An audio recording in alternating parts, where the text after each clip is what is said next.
Hello and welcome back to Kabishot by YouTube channel. Be happy Bindas. Ini bang live ke bang ya donatum. Channel long one ke subscriber li alo sila si ning karong ban nang li tumhan live ke bang la yo.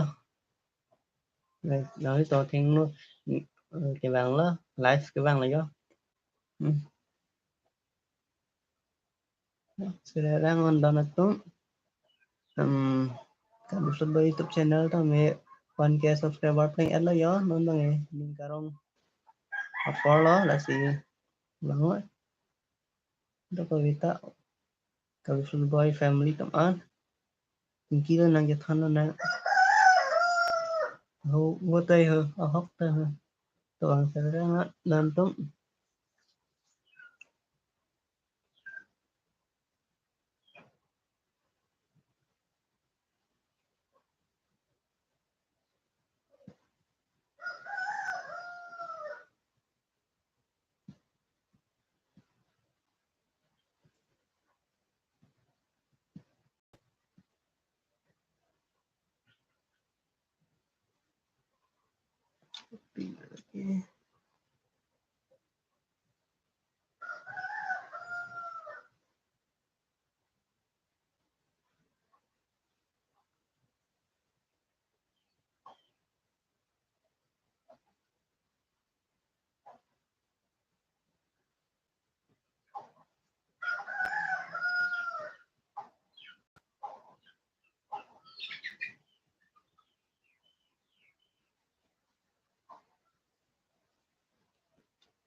ingat an chỉ lang bang bela yo ni sing via kang hon nang phan si pano rani rani na rani rani na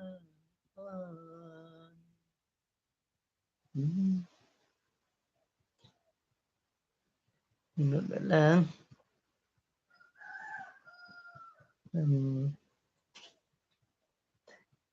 Nang tom hani aklo men choro eklo Kabishot by YouTube channel kami 1K subscriber playing hello yo silang serang udah nato 1K subscriber ke playing po tingkilo nang jathan na nearly silang serang nang jathan na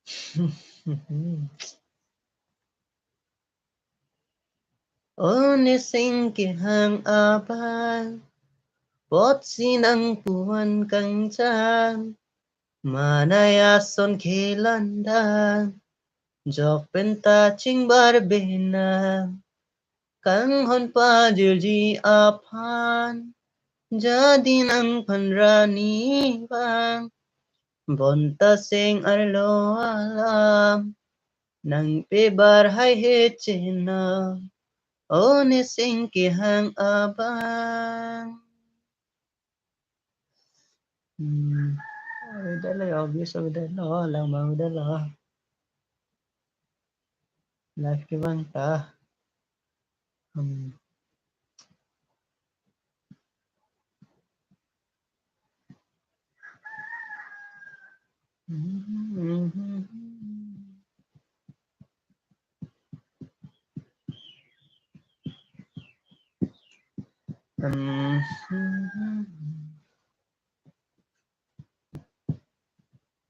bang bang với nó mà chọc ta tôi được đúng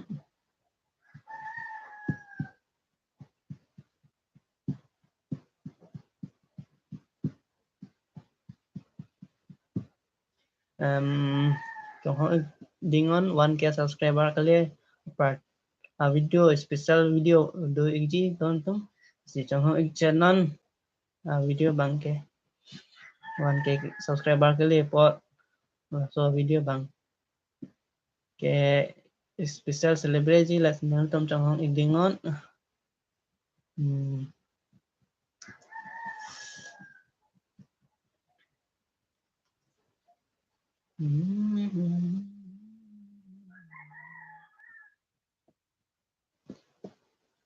views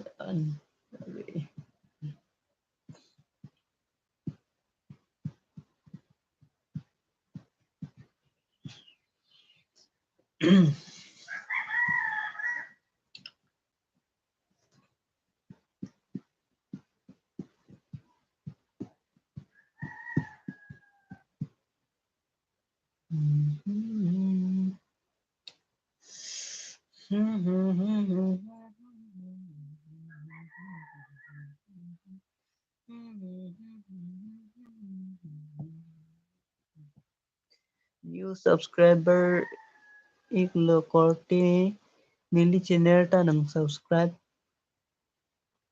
don po kusining the perfect lo likar bihisan le cherap seroy nang ansosep paprang ki paprang don thegji upon thân thế hula Ben Slot River Creation TV only bangsa channel subscribe ik ala nang na nili check down po mo video lang baklang pon po ma channel sini di subscribe ma lapen comment si kan si doman din tong baklang ik po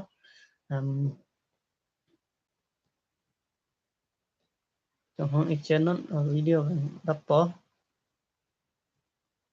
nili channel lang comments bang an sin ham pidon lama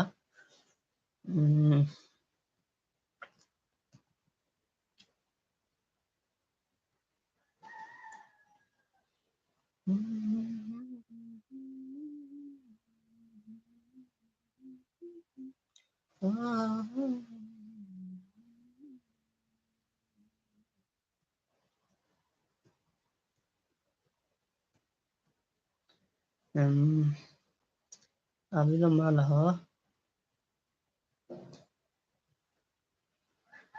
Ben Slow Reverb Creation TV nili so channel bang subscribe al na rồi thằng thế là non check năm có subscribe cái lang một có subscribe cái có chỗ đó lo lang ni kon tami ahok na nang likan kita likan via na cerah bete masih sih kira bang dalam mati di si pula cerah na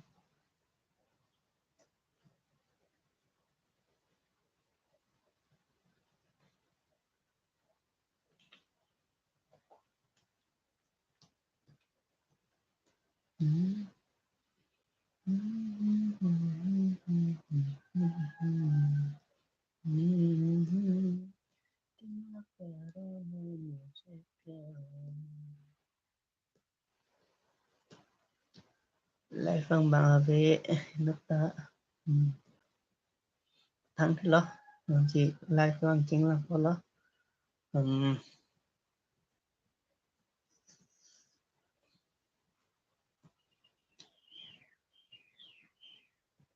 mùa phí là tiện cho po ok là cần nia rong lo là tụng nang ni tumpu an kan hon po nang ni tumpu ni nia klong ban choro par lo nang bang ke channel long 1.15k playing ikchit lo nang ni tum ang hon hiu jumi pen next bang ke on pulate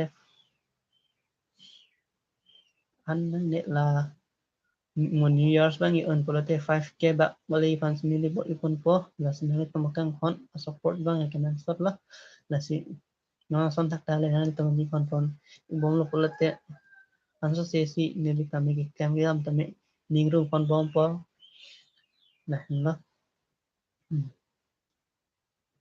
nang li tumas la nili te kades nami ka chali pon lo jo anso se kabot ipon di panang li tumpen ya jo me la pen kang hon la pen support ki kanang sot la sinang li tum support un po sining kela mo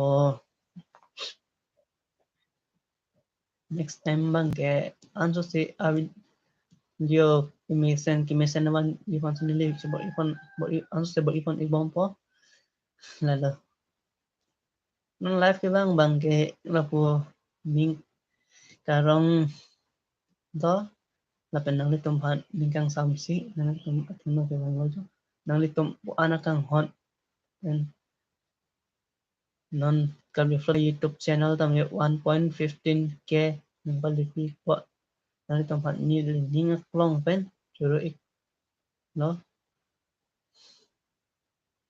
ning telo nang litum non nating si kay kita kang hot dogar po ke ben chung ho ting on 1k subscriber kali laso celebration no video tami na igap po tami trong hoi set nang kok wa lamang ke thi kisi ke dang nai to kong ma di lalo mas tapi ni bang ba theo tami nani tamhat ilong adim special place na maklang wan po ilong adim dak santi di long kelang me sen adim sinang tamhan na pon po mo 1k subscriber laso celebrate dami din bang ke mang kan thelo tami waterfall santi di long ilong dim waterfall do las dak sinili subscriber kili laso apart apo celebrate da yung si chong ibingan an ba nang kan thelo ame mo video long lang na ten tum sini ipo ni kona sidam lima lapen kona se celebrate da mo na bang ke mo aso sini pin po non bang ge lapu alam na jathan hai lalo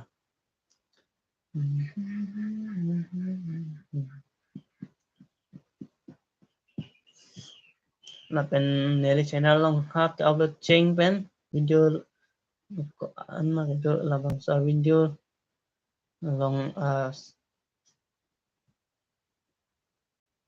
oh hi bro hello NSK official oh hello bro hello napen lang like Hindi ओ हिंदी अच्छा ठीक है नहीं मैं कलबी से हूँ इसलिए मैं कलबी से बना रहा हूँ अब बताओ आप कहाँ से हो NSK ऑफिशियल 46 हेलो आप कहाँ से हो आप मुझे कमेंट में बताओ आप कहाँ से हो आप बताओ आप कहाँ से हो ठीक है महाराष्ट्र ओ हेलो मुझे ज़्यादा हिंदी बोलना नहीं आता इसलिए माफ़ करना मेरे दोस्त अगर मैंने कुछ गलत कह दिया तो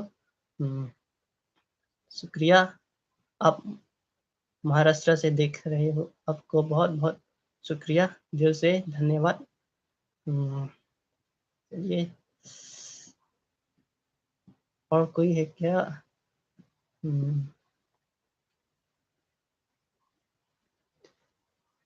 अच्छा thank you bro thank you बस कोशिश कर रहा हूँ मेरा हिंदी थोड़ा कमज़ोर है पर आप इतना प्यार कर रहे हो आपको बहुत बहुत धन्यवाद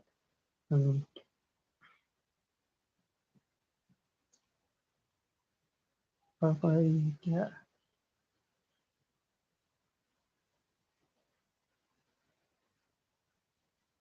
फिल्म को शेयर करता हूँ हाँ thank you bro thank you करो आपको बहुत बहुत दिल से शुक्रिया आप जो इतना सपोर्ट कर रहे हो मुझे ज़्यादा हिंदी बोलना नहीं आता दोस्त माफ़ करना अगर मैंने कुछ गलत बोल दिया हो तो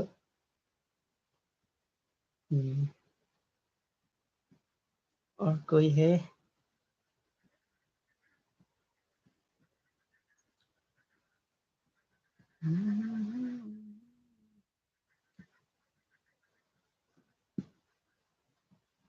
NSK Officer 46. Thank you for your love and support. Love from Karbi Anglong. Thank you so much NSK Officer 46. आप जो इतना प्यार कर रहे हो मुझसे, आपको बहुत बहुत धन्यवाद. दो लाइन में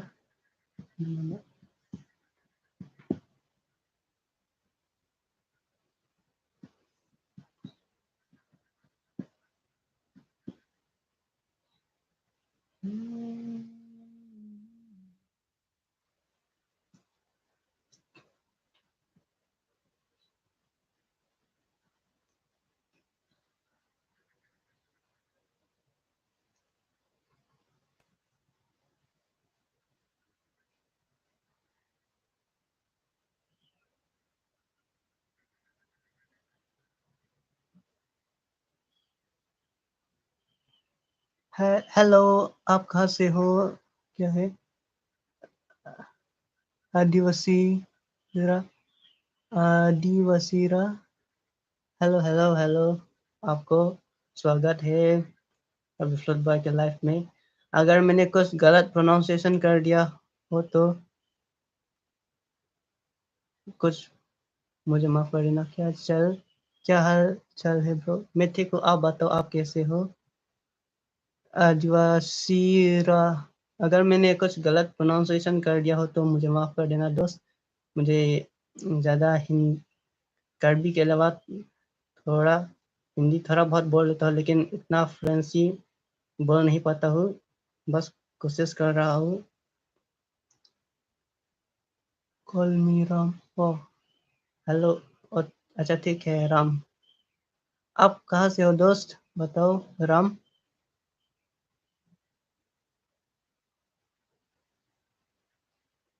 राम. ओह हाँ हाँ ठीक है दोस्त. आप कहाँ से हो राम? बताओगे? आपको ढेर बहुत शुक्रिया, दिल से शुक्रिया आपको. आप जो इतना प्यार देते हो मुझे.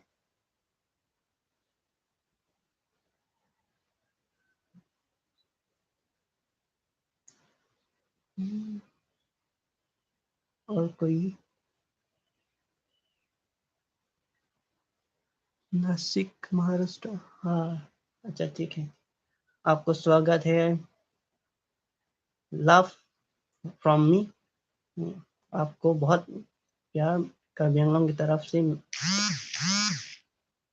चलिए और कोई?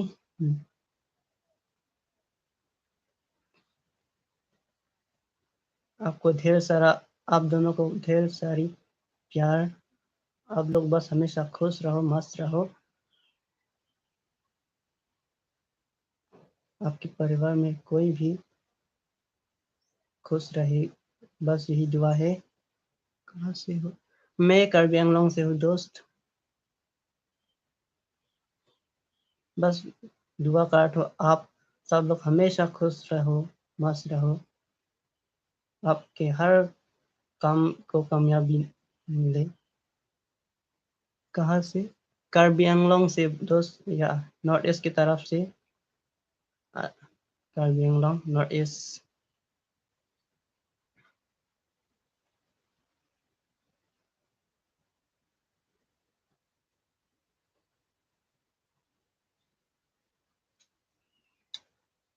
और कोई है क्या?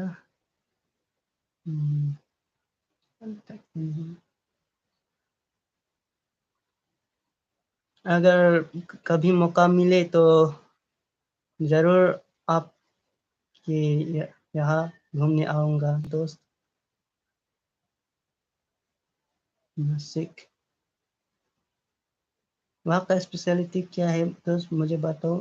मैं जरूर आना चाहूँगा वहाँ पर.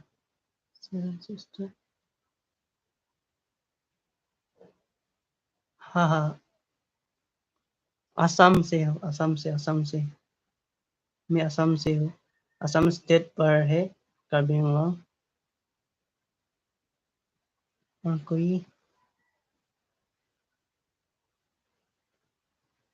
मैं असम से बिलोंग करता हूँ और असम स्टेट में कार्बी आंगलोंग डिस्ट्रिक्ट पर है मेरा गाँव।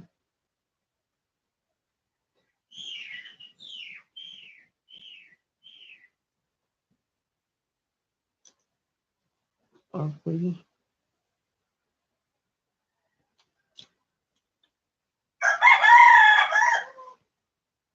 बॉयज का चैनल देख है क्या? हाँ हाँ, देखता हूँ। ये तो मेरा फेवरेट यूट्यूबर है, मैं उसको हमेशा देखता हूँ।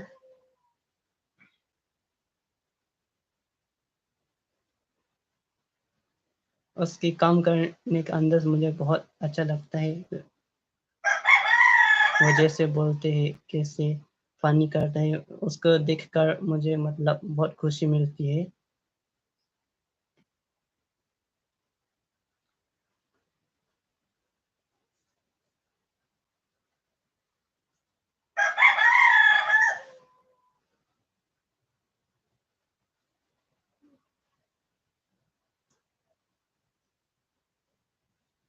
और कोई क्या?